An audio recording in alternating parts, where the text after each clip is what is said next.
pagtayo po dito para maghatid po ng magandang balita, para po pagdaluyan po ng mga mensahe ng Lord ay isang pribilehiyo din po.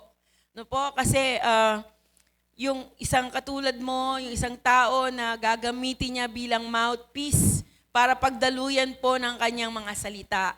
Kaya po, sa lahat ng nandito, yung mga bata, mga kabataan, pwede po bang paki-turn off ang mga cellphone? Wag po natin paganahin muna. Kung may nag-text, hayaan mo lang. Amen? Pagka nag-ring, hayaan mo lang, i-tone down po natin para hindi tayo ma-distract. Kasi po ngayon po, sino po yung gusto maging powerful? Po? Kaya po yung title natin ngayon, From Powerless to Powerful. Po? Kasi po, talaga naman wala naman talaga tayong kapangyarihan. Tama po ba? Ibig sabihin, wala naman talaga tayong kakayanan.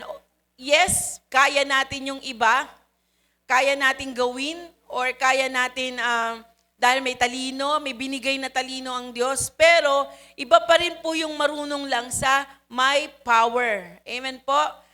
Nagagets niyo po yung gusto kong sabihin? Kasi po, from powerless to powerful. Bakit po yan ang atin pong napili or binigay po ng Panginoon sa atin? Babasahin po natin yung Zechariah chapter 4, verse 6, bago po natin tuloy-tuloy na pag-aralan po ang salita ng Diyos. Pwede po ba tayong lahat ay tumayo?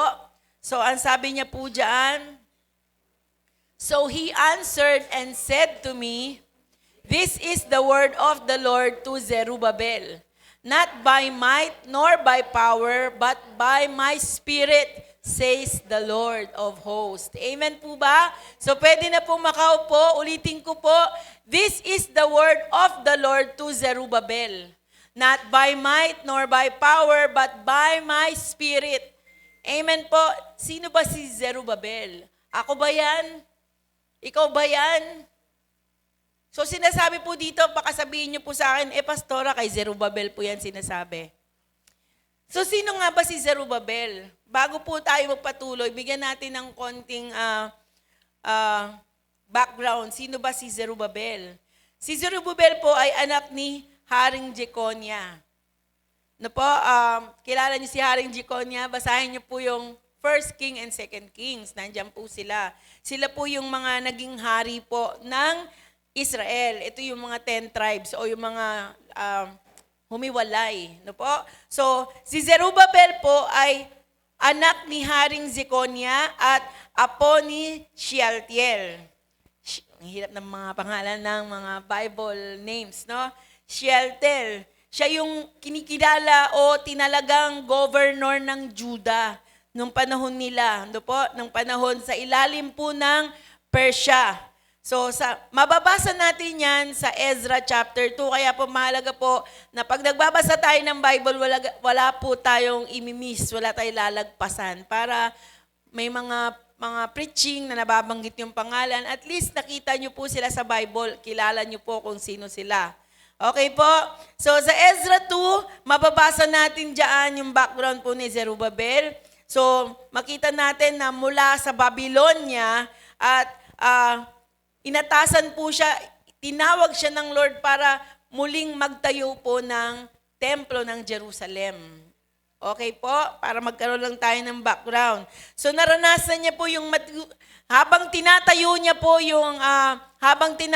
po yung temple sa Jerusalem, doon po sila nakaranas ng maraming pagtutol, umaayaw na itayo ulit ang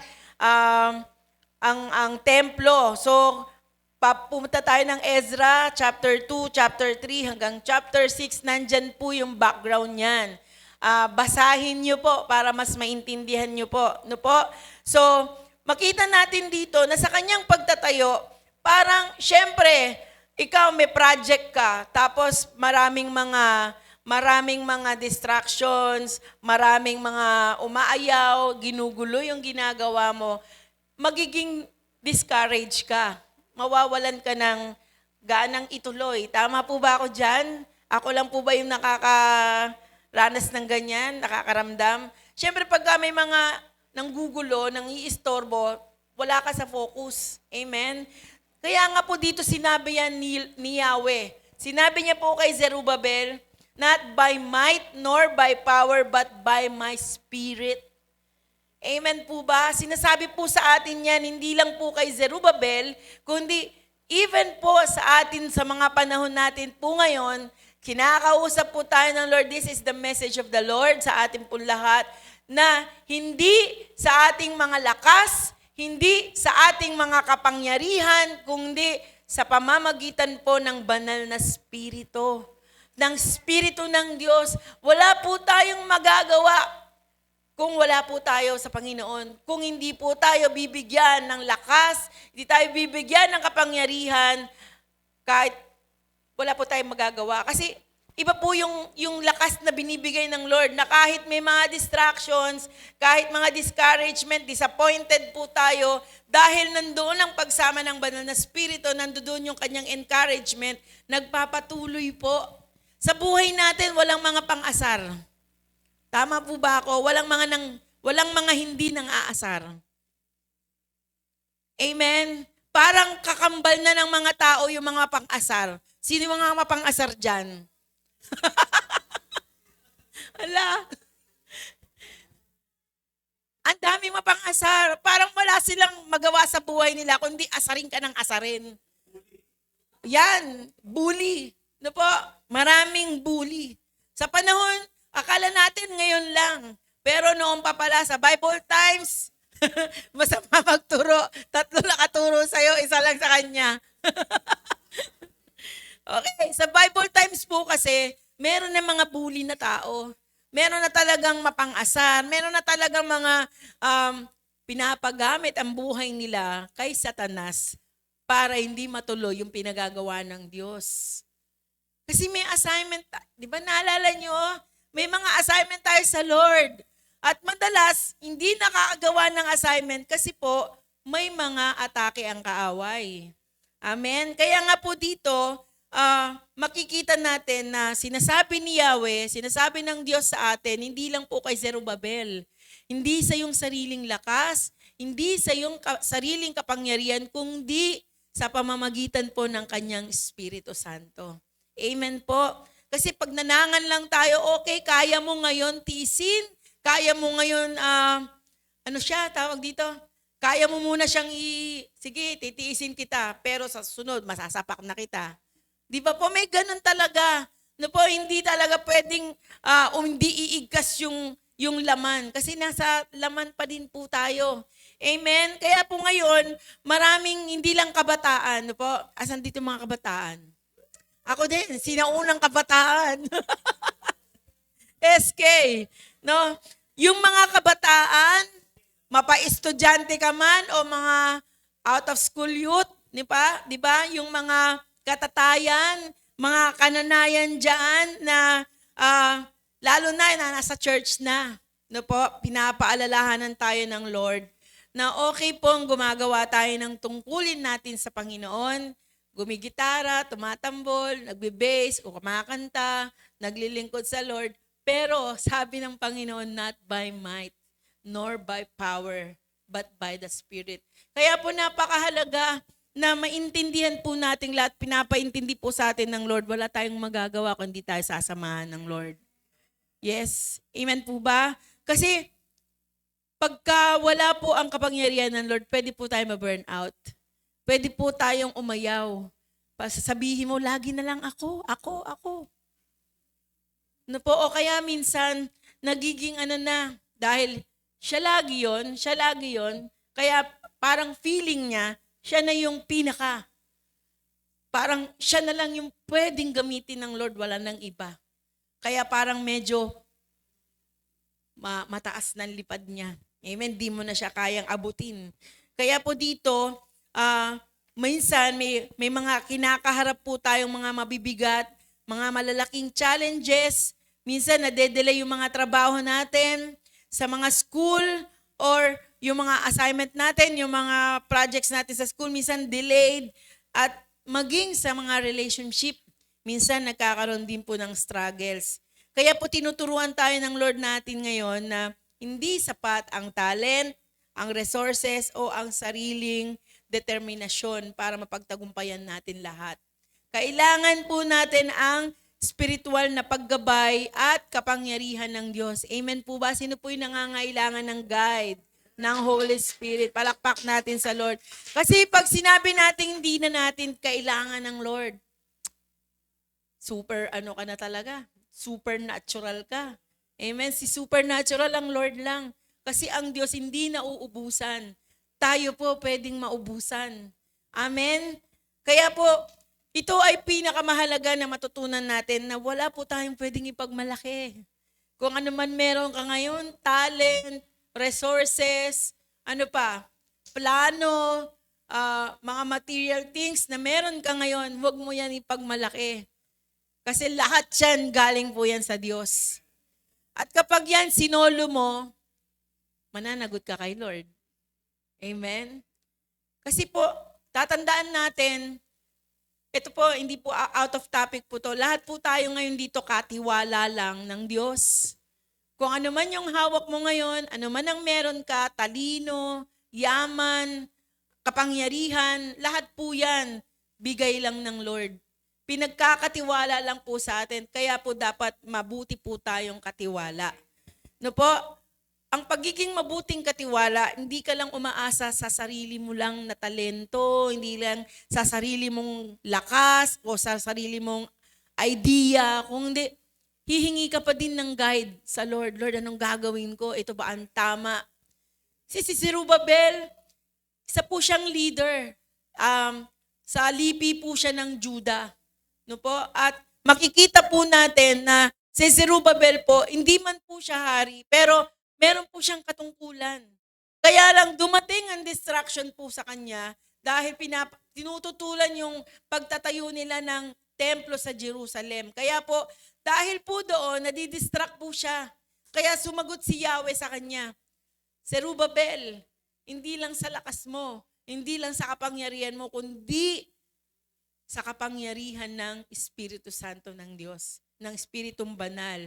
Kaya dito po, sa atin po, para mas maintindihan natin, maigsi lang po ang message natin ngayon. Kaya po sabi dito ng message ng Diyos sa atin, huwag kang manalig sa iyong sariling lakas, kundi sa Espiritu ng Diyos. Bakit po sinasabi sa atin ng Lord ito ngayon? Kasi madalas, maraming tao talaga, no po, superpower sila. Hindi napapagod. Lalo mga kabataan, hanggang anong oras, yung power nila. Tayo, yung mga SK, lobat na. No po? Pero yung mga kabataan, alive na alive.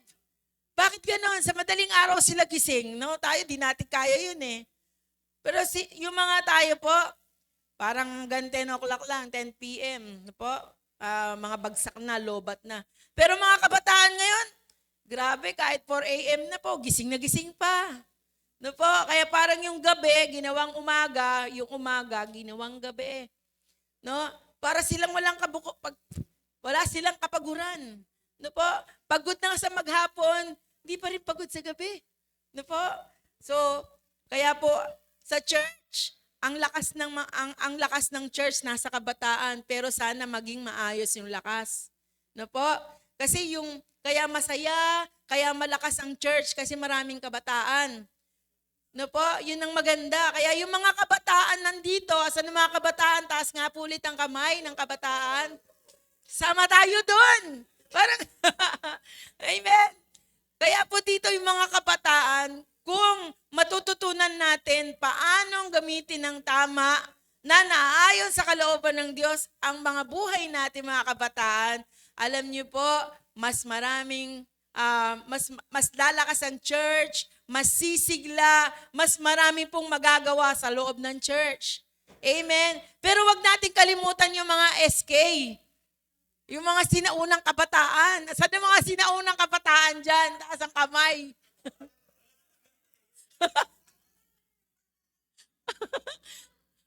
Yung dating kabataan na lang.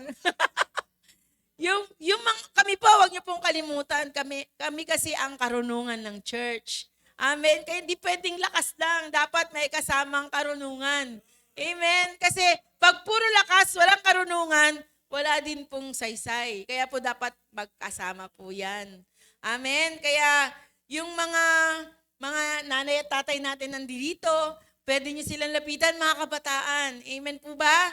Kaya dito po, ulitin ko po, ang message po ng Lord sa atin, number 1, sabi ng Panginoon, huwag tayong manalig sa ating mga sariling lakas, kundi sa pamamagitan ng Espiritu ng Diyos. Bakit po niya sinasabi ito? Kasi po, unang-una natin makikita dito, wala po talagang, ibig sabihin, limitado po ang lakas nating lahat. Mapakabataan yan, may edad na po yan, no po? Lahat po tayo limited. Pero may meron tayong limitless God. Amen po ba? Hindi nalilimitahan. Sabi ko nga po dito, ang bawat isa, kahit kabataan ka ngayon, sabi ko nga kanina, hanggang umaga gising sila, pero nalolobat sila sa umaga. Amen? Tulog sila maghapon. Amen? Kaya dito po, isang patunay lang na ang bawat nilalang, ang bawat tao po ay limitado lang ang lakas. Hindi talaga siya forever. Amen po, lalo na po, ang kalakasan ng mga tao hanggang may edad lang. Hindi po laging malakas. No po? Kaya po dito po, yung physical na lakas, yung kakayanan, yung yaman, kasama na yung mga impluwensya, may mga hangganan po yan. May mga limitado lang po yan. Kaya kung bubuksan natin yung Bible natin sa Psalms 127 verse 1, meron po sinasabi dito na unless the Lord builds the house, your labor is in vain. No po? Kapag ginawa mo lang yan, sa sarili mo lang, sabi po ng Tagalog po dito, kung wala ang tulong ng Panginoon sa pagtatayo ng bahay, walang kabuluhan ang pagtayo nito. Kung wala ang pag-iingat ng Panginoon sa bayan, walang kabuluhan ang pagbabantay dito. So pinapakita po sa atin ng Biblia, tinuturuan tayo ng Lord na kung wala po talaga ang guide ng Lord sa bawat desisyon natin, sa bawat ginagawa po natin, wala pong saysay lahat yan. Lahat po yan parang sayang lang. Kasi bakit? Effort mo lang yan eh. Idea mo lang yan eh. Talino mo lang yan eh. Hindi mo sinasama ang Diyos sa mga ginagawa mo. Pati sa mga personal na buhay po natin. Sa mga personal na trabaho natin, hindi lang po sa gawain sa church. No po? Hindi lang po ulitin ko po, hindi lang po sa gawain sa church. Even po sa mga personal natin buhay, sa mga trabaho natin, kung hindi natin sinasali ang Diyos sa mga pinagagagawa po natin, wala pong saysay lahat yan. Mapapagod ka din. Amen? Isang araw, bibigay ka din. Hindi ka laging malakas. Hindi ka laging walang sakit. Amen po ba? Nagigets niyo po yung sinasabi ko? Ang sinasabi po dito ng Bible, unless the Lord builds the house, your labor is in vain. Sayang lang po. Lahat ng gagawin natin kapag hindi natin kasama ang Diyos. Sabi nga ni Pastor kagabi, mayabang ka. Amen? Kapag hindi natin po sinasali ang Diyos, parang sinasabi natin sa Diyos, kaya ko to Lord. Di kita kailangan sa buhay ko. Amen po ba? Sabi ng John 15 verse 5, without me, you can do nothing. Isang patunay po, wala talaga tayong magagawa. Amen? Yung iba, hindi ko po, dati po ganito din naman po ako eh, kaya kong gawin kahit wala talaga si Lord. Amen? Kasi feeling ko yun. Kaya ko talaga, kasi malakas pa ako nun, kabataan po ako eh. No po? Pero ngayon, di ko kayang gawin yung mga dating ginagawa ko. Maliban na lang talaga kung sasamahan po ako ng Panginoon. Amen? Nasabi ko na po ito minsan. Sabi ko, parang hindi ko na kayang sabi ko kay Pastor, kaya pa ba natin? Meron tayong nakaraan po dito, no po? Ang sabi namin, kaya pa ba natin? Kasi parang tayo yung nagsimula, pero tayo yung naghirap, pero parang tayo yung magsisimula. Kaya pa ba natin? Kung titignan namin siguro yung sarili naming lakas, hindi na namin kaya. Amen? Pero salamat sa Panginoon. Dahil natutunan po namin na laging dumepende po sa Panginoon. Dumepende sa panalangin, dumepende po sa karunungan ng Diyos. Siya po ang nagbibigay ng karunungan, ng lakas para po magawa po natin to. Sipin niyo po, may mga edad yung kasama natin dito. 60, 58, 57, ano pa? Sino pang pinakabata? 40 plus. Niyo po, wala sa edad ang paglilingkod, basta sinamahan tayo ng Panginoon. Amen? Kaya po talaga not by might. Lord, hindi namin kaya. Hindi namin ito alam gawin or hindi na namin ito kakayanin, pero sa pamamagitan ng Espiritu mo, magagawa po namin yan. Amen? Kaya po dito, talagang, yung hindi naman kasing iba sabi ng may mga ibang tao, nahihiya ako kay Lord, lagi ko inaasa sa Kanya. Ba't ka mahihiya kay Lord? Kasi yun ang gusto ng Panginoon, na umasa tayo sa Kanya. Amen? Dahil pag hindi tayo umaasa sa Diyos at umaasa lang tayo sa sarili po natin, hindi po natin talaga kaya, bibigay po tayo. Kaya po dito po sa Proverbs, isa po ito sa naipreach ko po doon nung Tuesday, na sabi dito, maniwala tayo o magtiwala lang tayo kay Yahweh. Amen? Huwag po tayong mananangan sa sarili nating lakas. Amen? Sabi diyan, no, magtiwala ka ng buong puso sa Panginoon. Huwag kang manalig sa iyong sariling karunungan. Alalahanin mo ang Panginoon sa lahat ng iyong ginagawa at ituturo niya sa iyo ang iyong tamang landas. Napakalaking tulong po sa atin pagka in-acknowledge natin ang Panginoon. Yung kinikilala natin siya sa buhay natin na, Lord, pinagkakatiwala ko sa iyo itong bagay na to kasi hindi ko to kaya. Yung mga bagay na mabibigat, yung mga problema na dumarating sa atin, bakit may mga tao po na bumibigay? Nawawala sa katinuan, nagpapatiwakal ng buhay, naglalason, marami pong ganyan. Marami po talaga na minsan tatalon sa billboard kasi di na nila kaya yung mga problemang dumarating. Bakit po ganon? Minsan pag nakakakita po ako ng ganyan o nakakabalita ako, sabi ko na lang po sa isip ko, Lord, kung nakilala ko ng taong to, hindi niya gagawin yan. Kasi bakit? Pag hindi talaga natin kaya, yun po ang parang end natin. Magpakamatay, magpatiwakal, kasi di na natin kaya. Pero yung mga hindi natin kaya, kapag pinagkatiwala natin sa Diyos, pag kinilala natin siya sa buhay natin, nagagawa po natin yun. Kasi meron pong karunungan, may kapangyarihan, may lakas para mapagtagumpayan mo yung mga pagsubok sa buhay. Amen? Kaya po dito po, ulitin ko po, trust in the Lord. Sabi ko nga po nung Tuesday, kung magtitiwala lang po tayo sa Panginoon, yun ang kondisyon. Kapatid, binibigyan tayo ng kondisyon ng Lord kung magtitiwala tayo sa Diyos. Sino po yung magtitiwala sa Diyos? Ito po yung reward ng Lord. Kung magtitiwala tayo sa Kanya, kung kikilalanin po natin siya, ang sabi po doon, itutuwid niya yung ating mga landas. Ituturo niya sa atin kung ano ang dapat nating gawin. Amen? Kaya po dito po, ang pagtitiwala sa sarili, pagka sa sarili lang natin na kinukuha lahat, pag sinasabi natin kaya ko to, ano lang po yan, para kang lahat po ng gagawin natin, bigo. Amen? Mabibigo lang tayo. Kasi po, bakit po? Sinasabi na po dito na ang lakas natin, ang dunong po natin, limitado lang. Kaya po dito, ang pagkilala sa limitasyon natin, ito po ang simula para magtiwala po tayo sa Lord.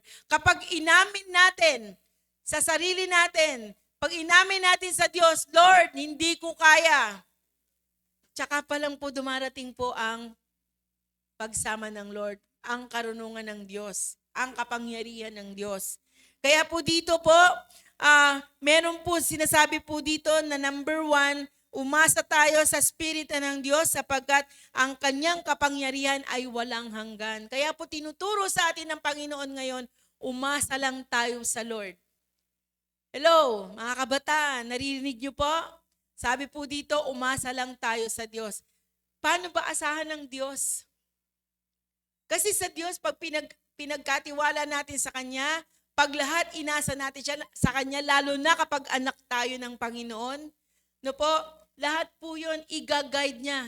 Hindi tayo mahihirapan. Kaya nga po sabi na marami, pasan niya ang daigdig.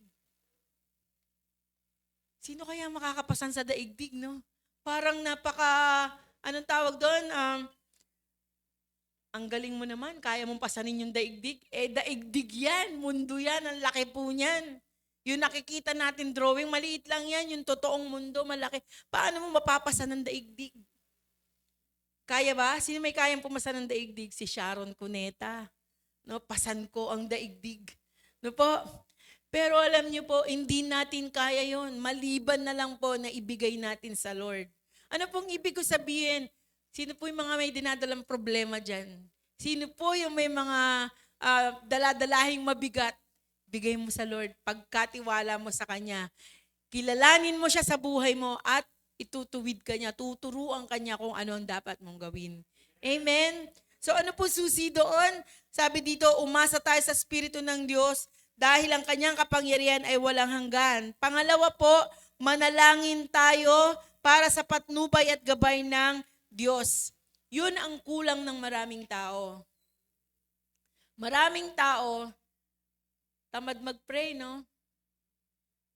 Parang, nag-pray na ako, sabi nila. Sige nga, paano ka nag-pray? Lord, salamat po. Amen. Pray na po yun, no?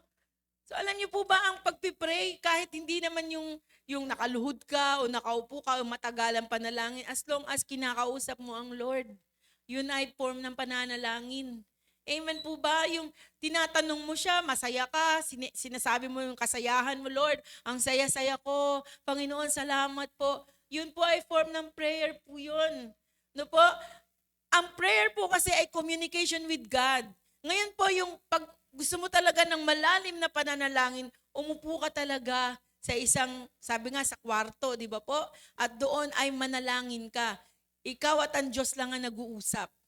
Amen? Sa Kanya mo sabihin, pag malalim yung problema mo, iiyak mo sa Kanya, sambahin mo siya, sabihin mo sa Kanya lahat ng problema mo, and then luluwag yung puso mo, sasagot ang Lord, basahin mo yung Bible. Amen po ba? Kaya po dito po, una, umasa tayo sa Espiritu ng Diyos. Pangalawa, manalangin tayo para makakuha tayo ng guide sa Panginoon. Amen? Tignan nga natin yung Philippians chapter 4 verse 6 and 7. Ito po yung sinasabi niya, manalangin. Ano po? Philippians chapter 4, Filipos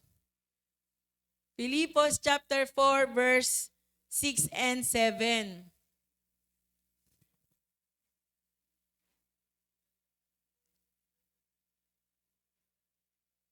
Okay, andito na po. 6 and 7. So sabi diyan, huwag kayong mag-alala sa anumang bagay. Sa halip, ilapit sa Diyos ang lahat ng pangangailangan nyo sa pamamagitan ng panalangin may pasasalamat. Kaya po dito po, alam niyo po, pag dumidepende po tayo sa Diyos, ito po ay pag-amin sa sarili natin na hindi natin kaya kung wala po ang Panginoon. Amen? Pag sinabi natin kaya natin, parang hindi natin kailangan ng Diyos.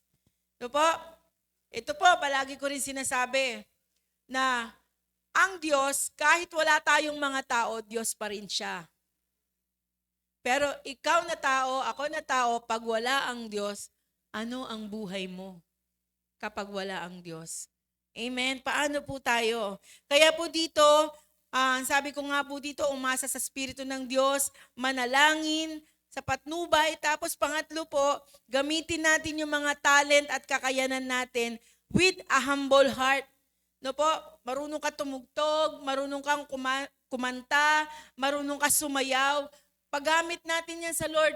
Pero nandun yung pagpapakumbaba na, Lord, salamat sa talent na binigay mo. Lord, salamat nakakapaglingkod ako, nagagamit ko yung talent ko. Lord, kung hindi sa'yo, wala po ito. Kasi minsan nakakalimutan natin yung talent na meron po tayo, nilagay ng Lord yan para paggamit sa Kanya. Amen? Hindi po yung mga, kaya po ang dami, ang gaganda ng boses nandun, no? Saan po? Nasa secular. Na po, bumibirit pa sila, sayang mga boses nila. Pag pinagamit na lang kaya nila dito sa Lord, di, ganda ng praise and worship po, no? Kaya po dito po, yung mga biniyayaan ng Diyos na magandang tinig, huwag mong paggamit sa kaawayan, paggamit mo yan sa Diyos. Kung meron ka magandang boses, pwede po kayong anong tawag dito, mag-audition sa choir. Nakatingin kayo kay Hanika.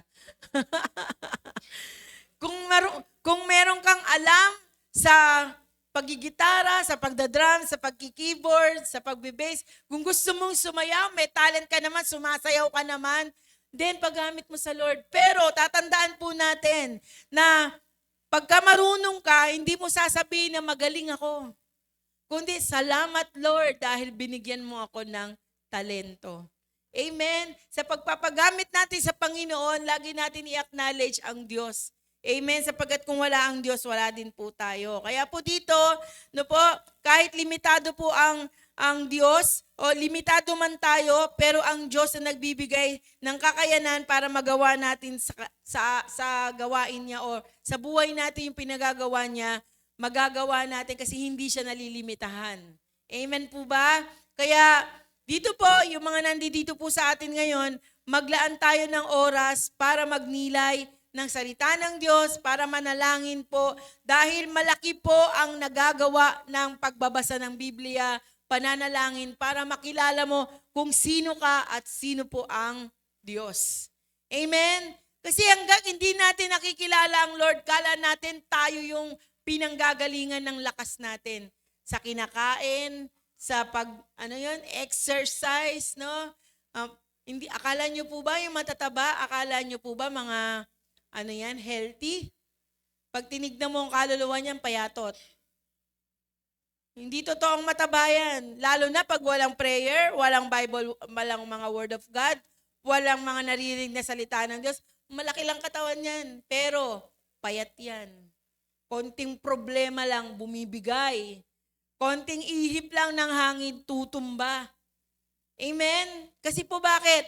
Mahina po ang kanyang spiritual. Mahina ang kanyang kaluluwa. Okay?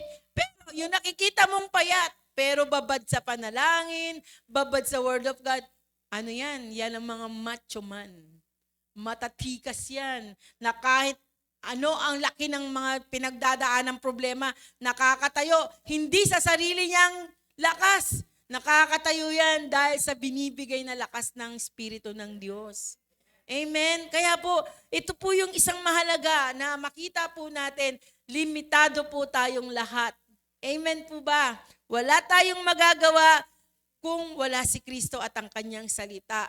Amen? Unless the Lord builds the house, your labor is in vain. Kaya po magtiwala tayo sa Panginoon. Second po, sabi po dito, ang Espiritu ng Diyos, kaya dapat po tayong sumunod sa Panginoon dahil tayo ay limitadong tao.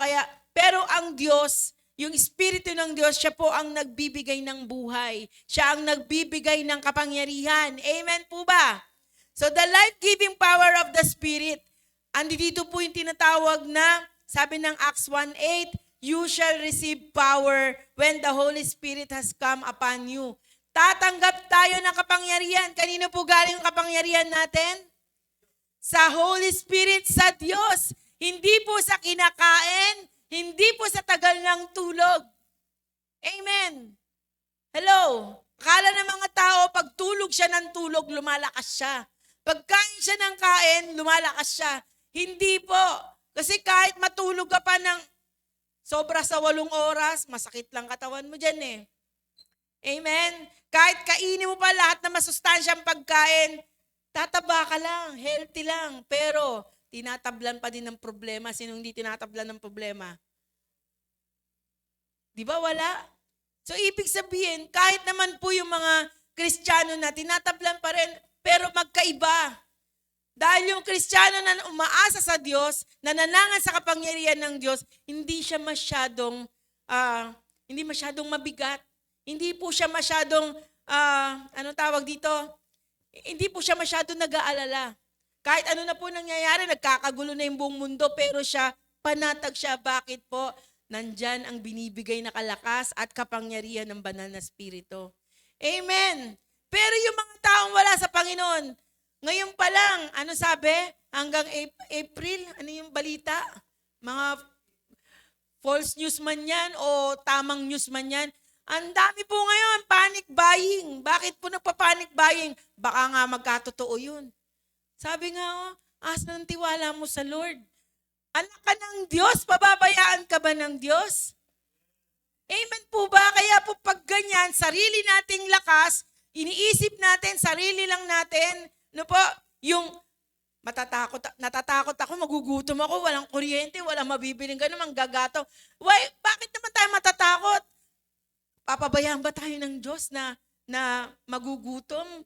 Na sanay po tayo. Amen po ba? Amen. May karunungang ibibigay ang Diyos kung anong gagawin natin. Tatandaan natin ang grasya ng Diyos lagi pong available. Amen. Naalala niyo po ang Old Testament? Doon sa Egypt, kung saan dinala po doon yung mga Israelita, di ba po dumaan ang spirit of death, namatay ang lahat ng panganay? Yung bayan ba ng Diyos, dinaanan ba sila ng kamatayan? Nilagpasan lang po sila ng angel of death. Pero ang Egypt, lahat ng panganay, ng mga hayop, ng mga tao namatay. Pero bakit walang namatay sa kanila? Yun ang pangako ng Diyos. Kaya po tayong mga tao po, tayong mga naniniwala sa Lord, nagtitiwala sa Kanya, gumagalaw na dumedepende sa Kanya, hindi po tayo pababayaan ng Lord. Amen ba? Kaya kahit dumating yung April, mawawalan daw ng kuryente, mawawalan na daw ang gasolina. Wala tayong pakialam dun. Kasi may Diyos po tayo. Amen? Amen. Kaya dito po yung power ng Holy Spirit at yung mga pagpapahayag, yung pagtugtog, yung pag-awit, kapangyarihan ng Holy Spirit. Alam niyo po yung may kapangyarihan ng Holy Spirit? Mararamdaman niyo po yung anointing. Tatayo dito yung tao, pag hallelujah pa lang yan, may nararamdaman ka na. Ano po yun? Yun po yung kapangyarihan ng Lord, nangungusap na agad yung Lord. Yung taong yon available vessel. Walang laman, nagpapalagay ng laman sa Lord. Pero yung mga tumatayo na, di ko kailangan manalangin, di ko kailangan mag-pray, di ko kailangan magbasa ng Bible, wala lang, napagod na ng kakatugtog, napagod na, lumabas na lahat ng litid. Yung mga tao nakaganon pa din. Kasi bakit? Powerless. Amen? Amen. Hindi po natin kayang gawin pag wala ang Panginoon. Lagi po natin tatanggapin o lagi lang po natin tatandaan na tayo ay mga vessel, mga lalagyan. Alam niyo po yung vessel? Yung isang sisidlan. Pagka puno ka na kasi, wala nang ilalagay si Lord. Kaya dapat laging empty. Laging walang laman para ang Diyos po ang maglalagay. Amen? You shall receive power when the Holy Spirit comes upon you. Ano po sinasabi ng Romans 8:11? Nagbibigay buhay ang Espiritu. Kaya yung mga walang buhay, nagkakabuhay. Amen? Yung mga kausap na walang kabuhay-buhay, kapag kinausap ng mga umaasa sa Panginoon, yung may kapangyarihan ng Panginoon, nagkakabuhay. Yung mga magpapakamatay, hindi na nagpakamatay dahil kinausap niya. Meron na po kayo naranasan na gano'n? Na muntik-muntik na magpakamatay, pero dahil pinadala ka ng Lord sa kanya, nabuhayan siya ng loob, hindi siya natuloy magpakamatay, nagkaroon siya ng pag-asa. Ito po yung kaya po dito, sa Romans chapter 8 verse 11, makita po natin na, sabi po dito pupasahin natin po ng buo yung 11. At dahil nasa inyo na ang Espiritu ng Diyos na muling bumuhay kay Jesucristo, siya rin ang magbibigay ng buhay sa inyong mga katawang may kamatayan. Gagawin niya to sa pamamagitan ng kanyang Espiritong nananahan sa inyo. Kaya bakit niya po gagawin yon? Dahil merong Espiritong nananahan po sa atin. Amen po ba? Ibig sabihin, tayo po, nagkakaroon ng buhay, lumalakas po tayo, nagkakaroon po ng kapangyarihan dahil po may Espiritu Santong nananahan sa atin. So hindi po lahat ng tao pinapanahanan ng Espiritu Santo. yung mga tao lang na nagtiwala sa Diyos, mga tumanggap kay Kristo, mga umaasa sa Diyos, mga naglilingkod sa Diyos, ang siyang pinapanahanan ng banal na Espiritu. Kapag tinanggap mo si Jesus ng tunay, mananahan ng Ama, ang Anak at ang Espiritu Santo. Amen po ba? Malinaw po ba yon? Amen. Sa Bible, meron po tayong mababasa dyan sa New Testament na nakita yung mga alagad, nagpapalayas ng masasamang espiritu, naghihimala. Ano sabi po nung isa? Saan po ba nabibili yan? Pwede bang bilhin yung ganyang kapangyarihan? So yung kapangyarihan na yun, hindi po yun nabibili o hindi po nakukuha sa kung saan lang. Saan po nakukuha? Sa kapangyarihan ng banal na Espiritu. Amen po ba? Kaya po dito, makikita natin dito na ang Holy Spirit po talaga ang may kapangyarihang gawin ng lahat ng bagay. At nasa atin po yun. Amen? Kaya ikaw dati powerless, ngayon powerful. Amen? Because of the Spirit of God na nagbibigay ng kapangyarihan at ng buhay. 2 Corinthians 3:6, the Spirit gives life. So ang tunay na kapangyarihan ay hindi lang galing sa loob ng tao, hindi lang galing sa sariling lakas, kundi mula sa Espiritu Santo ng Diyos. Hello? Alam na po ba natin ngayon, hindi sa sarili mong lakas, yung mga kabataan, kahit matalino ka, konting ganun lang ng Lord, wala yung talino mo. Hello, mga kabataan, makinig kayo kasi mga kabataan, ang buhay nila ay nasa cellphones. Tama? Umasa na lang sa cellphone. Wala po dyan, hindi po dapat tayo kumukuha ng talino dyan. Ang gagaling, ang dami nilang alam, no? Pero pagdating sa salita ng Diyos, pagdating sa pangako ng Diyos, kumakamot sila ng ulo, hindi nila alam. Alam mo ba, sa school, kahit ikaw ang pinakamatalinong tao, honor ka, valedictorian ka, ano pa, summa cum laude, magna cum laude, kahit anong laude pa yan.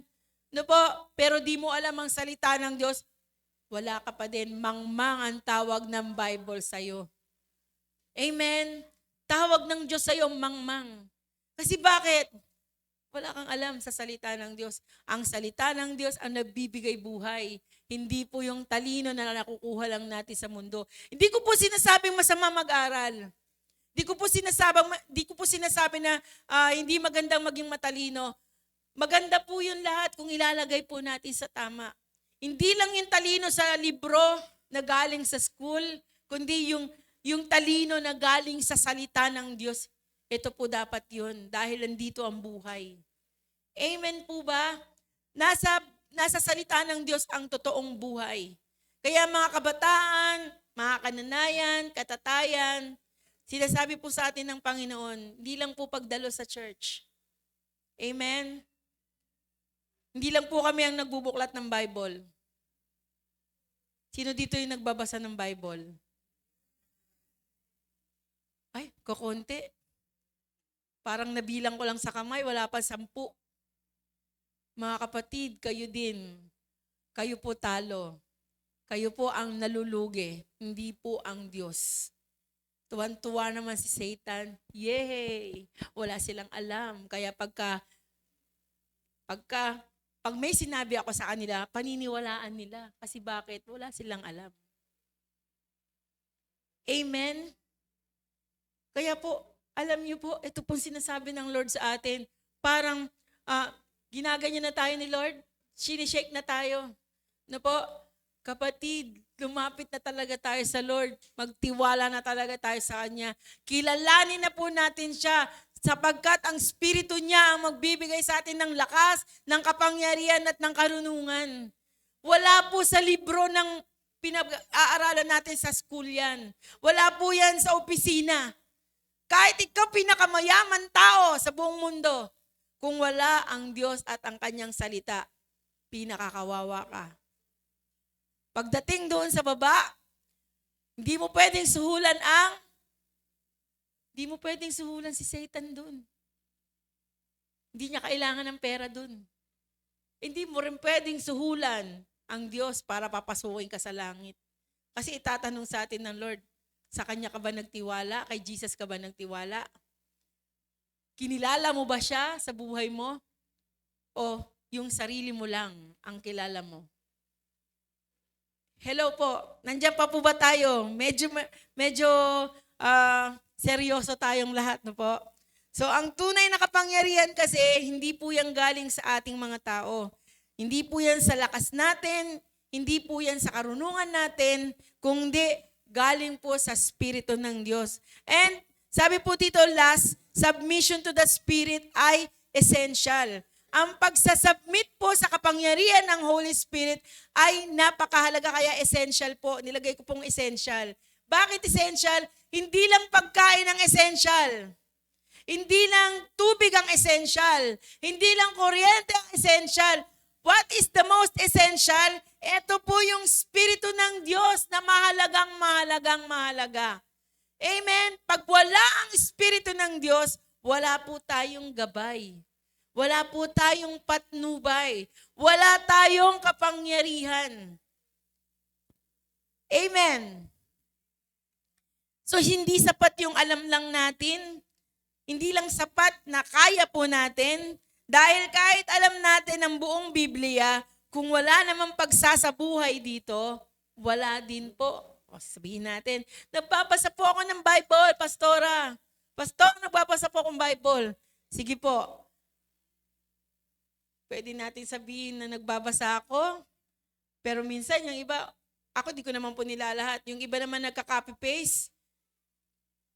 Kasi siguro nahirapan mag-type, kaya copy-paste na lang. Pero yung marami po nagka-copy-paste para lang makasubmit ng BRC. Copy-paste lang. No, walang reflection, walang pang-intindi, hindi po niya talaga binasa, hindi niya po talaga inaral. Hindi niya po alam na yung pinapabasa sa kanya ni Lord, para sa kanya yun. Hindi po para sa ating mga nagbabasa doon sa GC. Hello, yung mga kabataan. Gusto niyo mag-name drop ako? Kaya lang, wag na. Di ba po? Alam niyo na. You know who you are. Di ka pwedeng maglingkod sa Lord na tamad kang magbasa, tamad kang pumasok sa prayer. Pag pinapapasok sa prayer, hindi sila pumapasok. Kasi para sa matatanda lang yung panalangin. Totoo ba yon? Kung ikaw ay naglilingkod sa Diyos, huwag mong gagamitin yung sarili mong lakas. Kaya mong tumayo, yes. Kaya mong sumayaw, yes. Pero wala kang kapangyarihan. Kaya isang araw, mapapagod ka, mawawala ka dyan. Kasi bakit? Ayoko na. Wala naman nangyayari. Talagang walang mangyayari kasi wala naman ang pagsama ng Diyos. Yan ay puro performance. Ang tawag po dyan, performance. Amen? Nag-name drop na ako sa GC. Sana magising po kayo. Kasi hindi po yun ginagawa para sa akin. Ginagawa ko po yun para sa Panginoon. Pananagutan po namin kayo pagdating sa langit. Sinong pastor mo dun? Sinong pastora mo dun? Ba't hindi tinuro? Hindi po kami nagkukulang. Nagkulang man, pero ibig sabihin po, lagi kami nagre-remind, lagi nagpapaalala. Gawin natin yung mga mahalaga. Yung mga nasa unahan, makinig po kayo. Hello. Submit to the Spirit of God. Once na hindi po natin nagagawa yung assignment, you are not submitting to the Spirit of God. Kasi minsan may may prompting talaga, lalo na kapag tinanggap mo si Jesus, hindi siya papayag na wala kang laman. Merong conviction, may sinasabi ang Holy Spirit. Di ka pa nagbasa, wala ka pa kinain. Physically busog ka, spiritually malnourished, walang kinakain, laging fasting. Fasting ng Monday, fasting ng Tuesday. Hindi niya alam, isang buwan na pala siyang fasting. Buhay ka pa?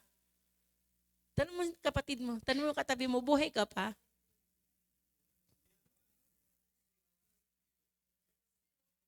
Still alive, nakakapagtaka pag still alive ka pa rin. So ibig sabihin, yes, buhay ka pa?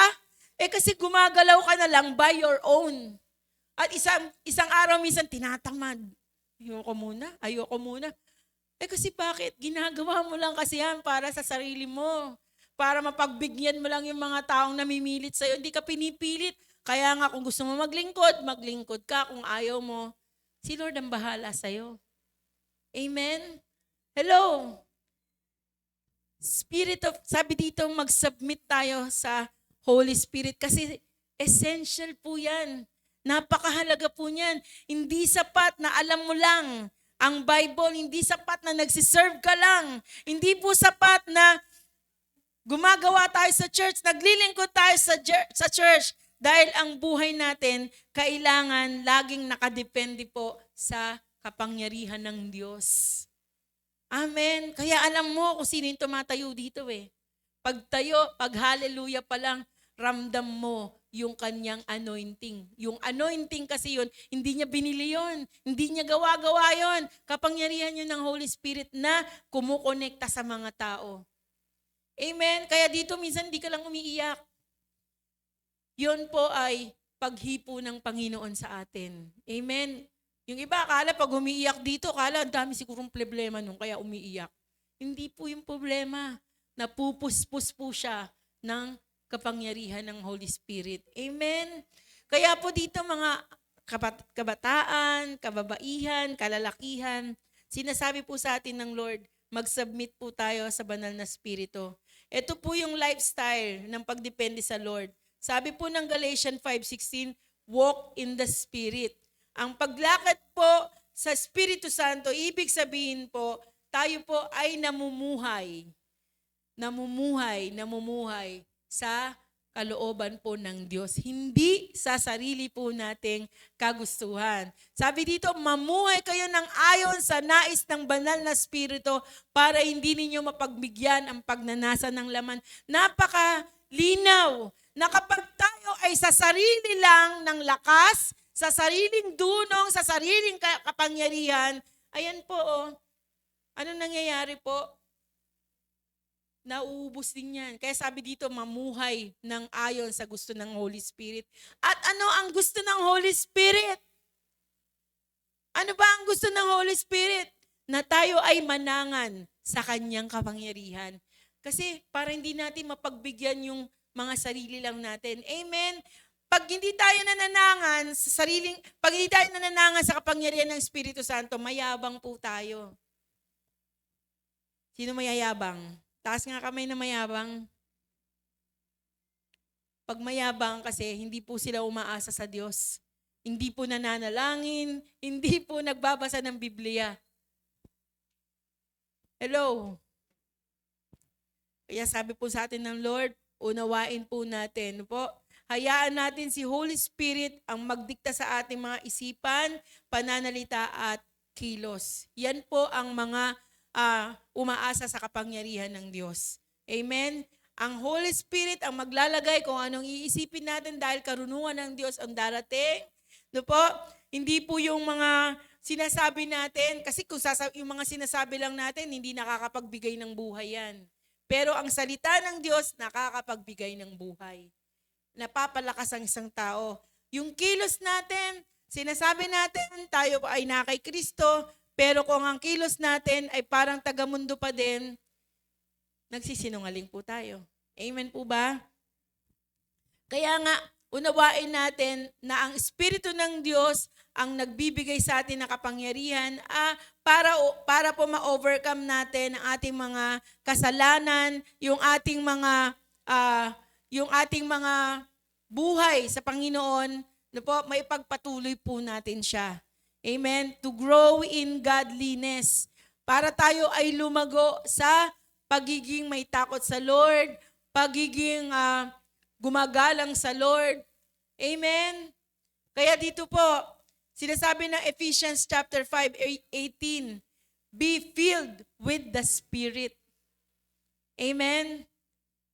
Sino po yung gustong mapuspos po ng Holy Spirit? Iba po yung, nung tinanggap natin si Kristo, meron ng dwelling spirit sa atin. Nagdudwell na ang Holy Spirit. Sino po yung mga tumanggap kay Jesus? The Holy Spirit is indwelling. Pero iba po yung infilling. No po? Yung sabi, be filled with the Spirit. Yung infilling of the Holy Spirit, yun po ay araw-araw na relasyon natin sa Panginoon. Yung pagpuspos sa atin ng kapangyarihan ng banal na Espiritu. Andyan na, nagdudwell na sa atin, pero kailangan natin mapuspos. Alam niyo po yung mga hapay-hapay na maglakad pag lasing na lasing. Di ba po, pag lasing na lasing sila sa ngalikor, di ba? Ano sila? Yung pasiuray-suray. Alam niyo po ba na pwede rin po tayo na hindi sa ganun malasing? Pwede rin po tayong mapuspos ng Holy Spirit na dahil sa kapuspusan talagang, alam niyo po si Moses na lahat, di ba, nagniningning? Ganun din po tayo. Si Pedro, bakit po anino pa lang niya, gumagaling yung mga tao? Bakit po sa pagsasalita niya, 3,000, 5,000, yung nako-convert? Kanya bang kapangyarihan yon? Hindi, because he was filled by the Holy Spirit. Amen? Kaya alam nyo kapatid, kabataan man tayo, kananayan, katatayan, kung tayo ay puspos ng kapangyarihan ng banal na Espiritu, kapatid, isa kang pagpapala. San ka man dali ng Panginoon, magkakaroon ng magandang gagawin ng Lord sa lugar na yon. Amen? Kaya po, tandaan po natin, sinasabi ng Biblia, be filled with the Spirit. At sabi ng Luke 11:13, nagbibigay ang Diyos ng Espiritu sa mga humihingi. Now, yung atin pong personal na relasyon sa Kanya, humihingi ba tayo sa Diyos? Lord, puspusin mo ako ng banal mong Espiritu. Hinihingi din po kasi yan. Amen. Hinihingi po yan. Kaya po dito, ang tagumpay ay siyang resulta ng tuloy-tuloy na pagdepende natin sa Panginoong Diyos. Amen. Sa mga baguhan, medyo hindi pa nila naiintindihan ang sinasabi ko. Hindi pa nila naiintindihan ang message ng Lord. Pero ito po, para maging malinaw sa atin.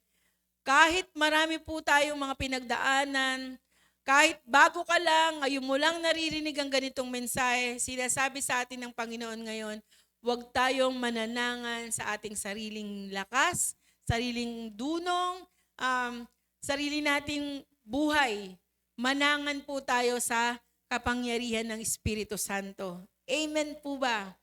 Amen. Tinuturuan tayo kahit baguhan pa lang tayo ngayon na ang tagumpay, ang totoong tagumpay ay galing mismo sa Diyos, hindi sa ating sarili. Okay po? So, dito po ako magtatapos. Ang sabi po ng Diyos kay Zerubbabel, sabi niya, hindi sa talino mo, hindi sa lakas, hindi sa mga resources mo, kundi sa kapangyarihan ng banal na Espiritu. Amen po ba? Lahat po ng nandito ngayon, dinala po tayo ng Lord dito. Kahit sabihin natin na in-invite ka, sabihin natin na kinukulit ka, kaya ka nandito ngayon. Alam mo kapatid, ang Diyos ang tumawag sa iyo dito. Amen? Dahil gusto kanyang pagpalain. Ikaw na dating powerless, gusto kanyang bigyan ng kapangyarihan. At yung kapangyarihang binibigay sa atin ng Lord, hindi po yun para sa sarili natin, kundi para sa kaluwalhatian niya. Para magamit po tayo ng Diyos ng mightily. Amen? Amen.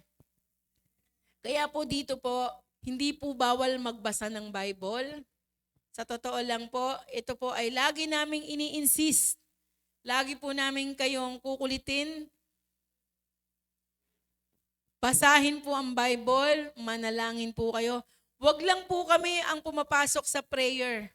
Pwede ding sumali ang kabataan. Si Angel lang nga tayong pumapasok doon na kabataan, si Hanika at si Kian. Ilan ang kabataan dito? Ang daming kabataan. Amen. Pasok po tayo sa prayer. No po, kung hindi po kayo naka-add sa prayer group po namin, magpa-add po kayo. Marami po dito na naka-add. Pero hindi pumapasok. Binibigyan ng assignment pero hindi pumapasok. At kalapitin mo yung katabi mo, ikaw ba yon? Pasok po tayo. Ating Bible calendar, yung Bible calendar po natin, uulit-ulitin ko po, magbasa po tayo sapagkat kasama po yan sa ating pong assignment. Amen. Tayo pong lahat ay tumayo. Sabi po ng Lord, not by might nor by power, but by your Spirit. Hingin po natin yung kapangyarihan ng Lord. Amen. Ang pagbabasa, ang pananalangin, biyaya din po ng Lord yan, kaya pwede din po natin yan hingiin sa Panginoon.